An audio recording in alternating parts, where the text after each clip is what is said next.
Jadi sebelum berangkat ke Solo, Bang Egy sudah merasa dikucilkan. Memang bahkan direndah-rendahkan Bang Egy. Bahkan siapa yang rendahkan? Enggak ada, Bu. Sebelum Bang Egy yang merasakan. Sebelum Bang Egy melakukan manuver hukum itu, belum ada statement-statement. Enggak pernah. Sebelum Bang Egy melakukan manuver hukum itu tidak pernah ada serangan terhadap. Jadi ada statement-statement, bahkan coba simpulkan di sini.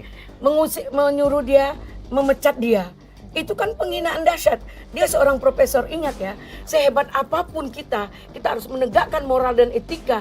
Ibarat kata, kita tuh berjenjang. Senior harus kita hormati. Sehebat apapun kita, senior harus kita hormati.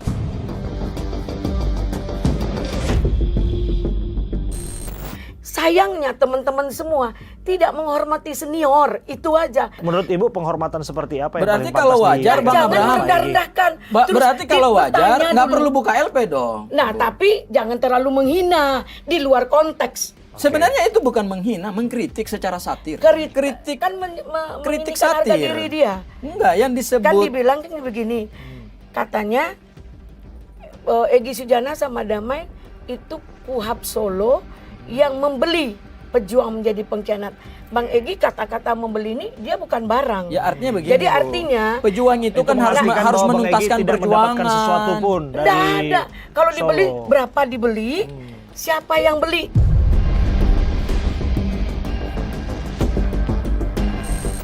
Sebetulnya itu kalimat satir karena kalimat satir itu bisa disandarkan pada aturan hukum KUHAP dan KUHP. Kalimat Jadi satir kecuali dari membeli kemarin, menggunakan uang. Enggak, Bang Kozinudin tidak pernah menggunakan membeli dengan uang.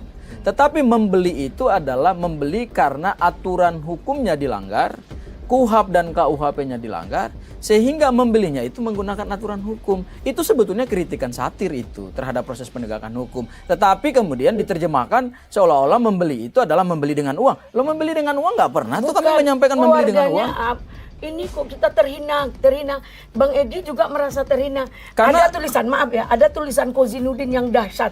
Itu udah ada jadi barang bukti. Gini. Saya pikir Bang Egy ketika melakukan manuver hukum ke sana dan tidak menuntaskan perjuangan, seperti kan yang dikritik juga oleh Mas Roy. Mas Roy kan mengatakan, sebagai seorang komandan kapal, nahkoda kapal, kalaupun mau membersamai, biarkan sampai kemudian kapal ini tenggelam bersama.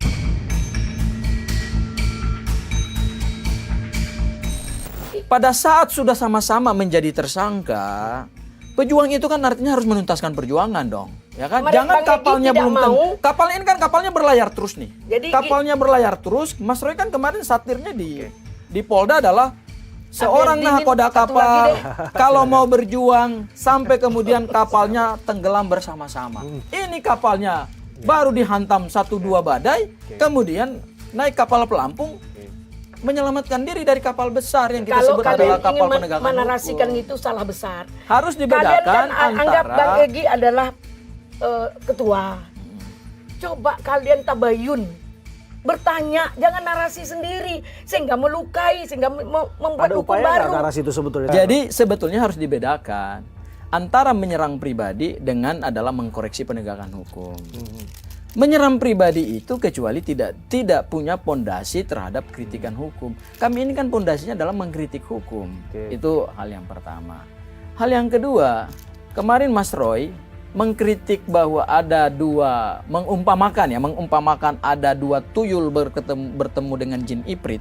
Itu sebetulnya beliau mengambil dari satu karikatur yang dibuat oleh seorang wartawan senior. Dan karikatur itu sebetulnya adalah satu kritik sosial. Dan itu sudah kemana-mana karikatur itu. Kemudian Mas Roy mengambil karikatur itu, yaitu ada dua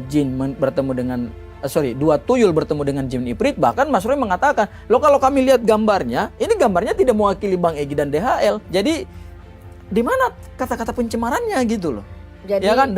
Dan kami konfirmasi juga kepada kepada Mas Roy bahwa karikatur itu beliau ambil karena gini, karikatur itu sebetulnya justru menyelamatkan dari adanya penistaan agama.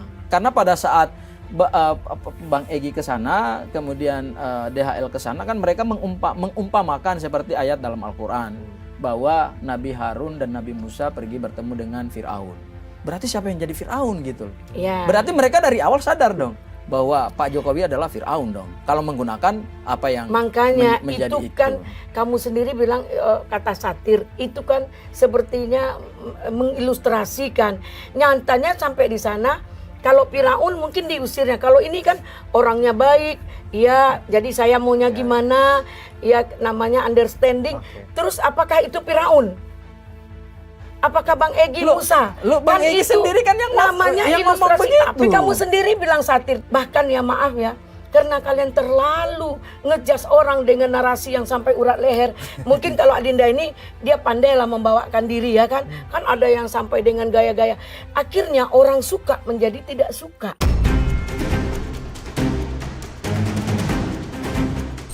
Padahal tujuan kalian baik. Nah, tapi ini mengenai tujuan ya. Tujuan pelaporan itu sempat disinggung oleh Bung Sangaji bahwa laporan ini disebut pengalihan isu objek perkara laporan. Enggak ada. Ini pribadi Bang Egy menyampaikan, Bu Eli nanti kalau ada narasi-narasi tolong sampaikan dengan baik. Bahwa saya sebenarnya kan Bang Egy kan harusnya dalam suasana kebatinan ketika RJ didapatkan membuat suatu tindakan ataupun langkah yang akan memperkeruh keadaan. Bayangan kita akan seperti itu. Dengan laporan kan pasti akan panjang lagi urusan hukumnya. Orang yang sudah selesai berurusan dengan hukum lewat proses RJ semestinya kan sudah paripurna terhadap dirinya. Tapi malah lapor lagi, panjang lagi jalannya. Nah Bang Egy ini kita berpikir secara manusiawi. Pertama dia adalah sakit ya.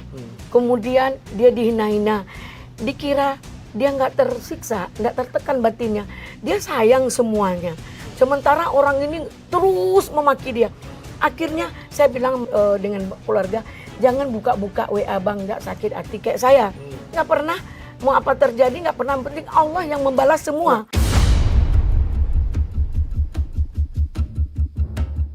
Justru itu beliau kan sedang disebutkan fokus pada perawatan ya untuk pemulihan keadaan. Ketika harus membuat laporan, beliau harusnya tahu konsekuensi, kemudian harus menerima panggilan lagi, kemudian BAP lagi dan lain sebagainya. Ya, dia kan tidak sakitnya tidak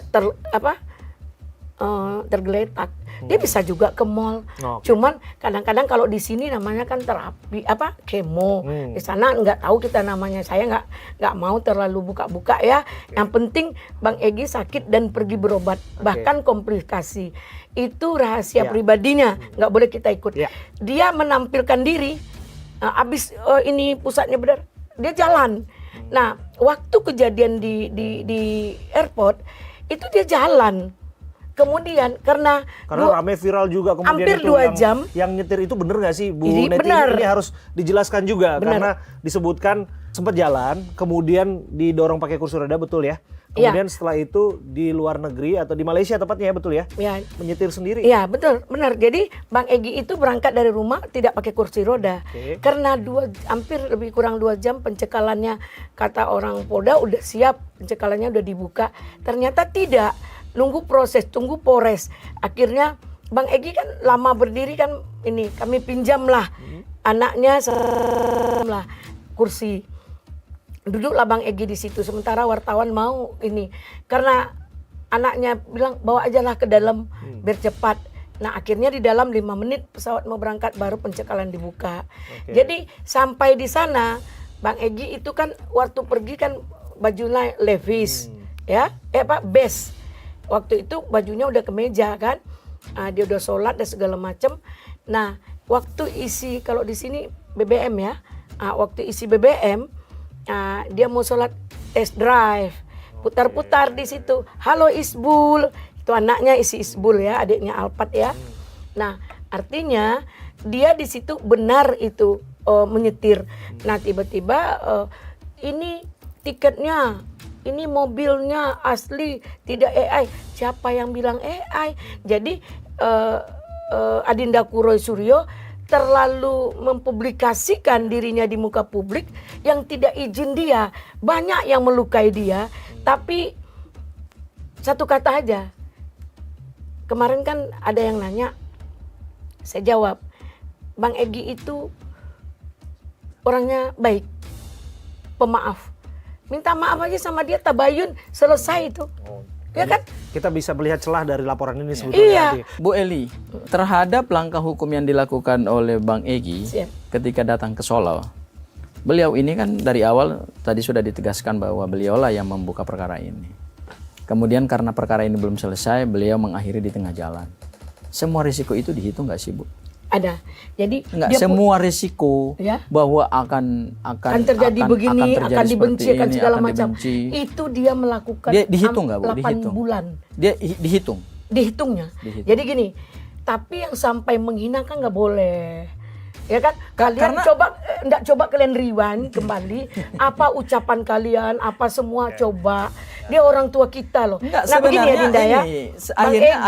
Akhirnya yang harus kita terima adalah Bang Egy terhadap itu suatu kesana. perjuangan terhadap resiko suatu perjuangan. Betul. Ketika kita tidak bisa menuntaskan perjuangan ini dengan baik sampai di ujung harapan sana, harusnya sudah menghitung. Ya, nah, harusnya Bang sudah Egy kan menghitung. sudah tidak Dan sejalan. ketika harus semua ekses negatif harus dihitung. Sehingga ketika teman-teman seperjuangan Bang Egy yang masih tersisa sampai hari ini, ketika menyampaikan kritik terhadap proses penegakan hukum dengan SP3 itu keluar, saya pikir sebagai seorang yang berjiwa besar, seharusnya beliau menjadikan itu sebagai satu bahan evaluasi. Presiden Bang Egy kritik terus sampai dilahir sebuah undang-undang bahwa menghina presiden itu tidak ada pidananya. Itu di MK ya. Dan 7 presiden tidak ada yang tidak dikritik Bang Egy. Tapi yang kita persoalkan sekarang adalah mantan Presiden sekarang, Jokowi, Bu Edi. Karena ada bukan ada kaitannya dengan mantan presiden yang lalu. Tapi kalian kan kemarin itu sudah meninggalkan dia. Oh, justru Bang Egy merasa, justru Bang Egy meninggalkan teman-teman. Ini urusan hati masing-masing lah ya yang ngerti. Tapi karena ada hal yang penting loh, ada hal yang penting. Dengan keluarnya Bang Egy dari perkara ini, berarti kan akan berdampak kepada kekuatan pembuktian dari teman-teman ini gitu loh. Karena begitu Bang Egy sudah keluar dari permainan ini bersama DHL, yang sebenarnya kami harapkan kalau masih sama-sama berjuang, kan ada kekuatan pembuktian dari mereka untuk melawan dakwaan jaksa penuntut umum. Kenapa itu begitu pengaruh? Kalau misalnya kemudian berpengaruh signifikan.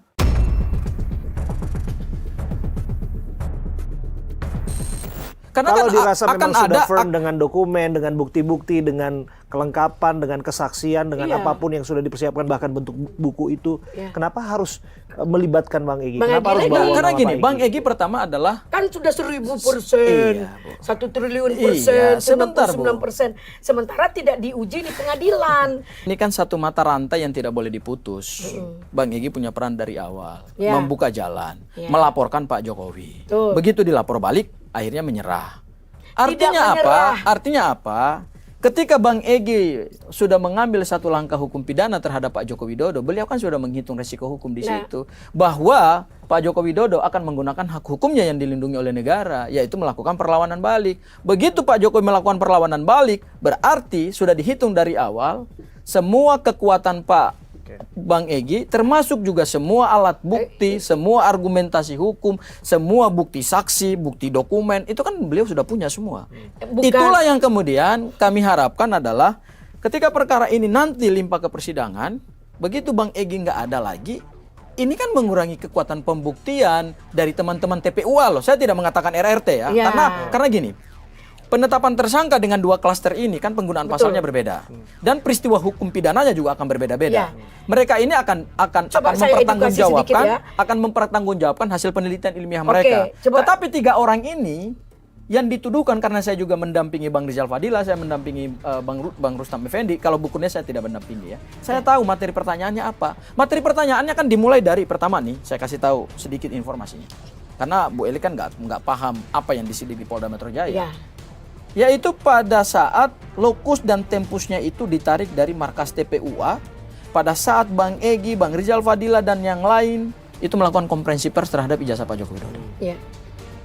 Teman-teman ini, bahkan Bang Rustam kemarin mengakui sendiri kan, loh saya yang awalnya mau mengatakan ini dugaan ijazah palsu, Bang Egy sendiri yang ngomong ke saya, Rustam, kamu jangan bilang dugaan ijazah palsu, emang ijazahnya palsu.